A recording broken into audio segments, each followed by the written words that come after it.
রাধে রাধে, জয় Shrikrishna. Happy independence day. দেখো আমি কার কাছে এসেছি, ভাগ্নির কাছে।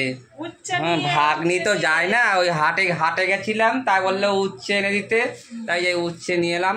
মার্কেটে এখন আগুন জ্বলছে, রোববারে করে যাই, ভাবি রোববারে মনে হয় দাম বেশি, আর রবিবারে প্রচুর জিনিস হাট থেকে পাওয়া যায়, কিন্তু আজকে গেছি হাট ফাঁকা, কিচ্ছুই নাই। হাটে গেছি মাছের জন্যে, মাছের তো মানে গন্ধ নেই, সব বন্ধ করে দিয়েছে। আর খুচরো বাজারে তো হাটে ভালো মাছ পাওয়া যায় না।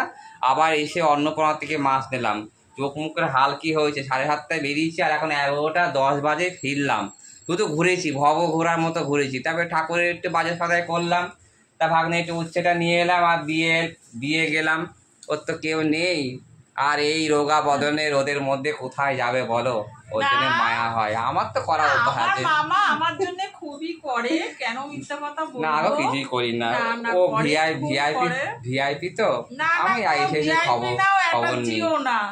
আমি পারি না যেতে, চেয়ারটা তো খুব হালকা, ওই জন্য যেতে পারি না। ওই জন্য আমার মামাকে বলি আমাকে এটা এনে দে, ওটা এনে দে। তাই আজকের দিনে উচ্ছে এনে দিয়েছে। ওই বলেছে, তা কি করব, ভাগ্নির জন্য একটু এক্সট্রা কিছু নিয়ে আসি, সেটা ঘরে আছে তো।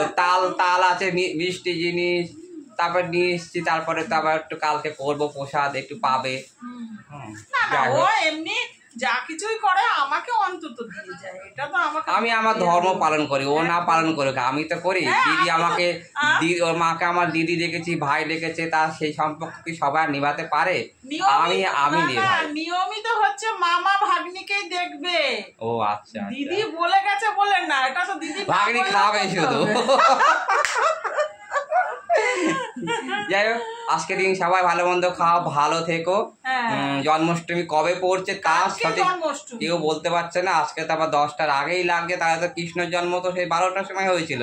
জানি তো আজকেই তো হবে, কিন্তু অনেকে বলছে না আজকে হবে না, জানি না। যাই হোক, ভালো থেকো, bye bye. Bye bye bye bye.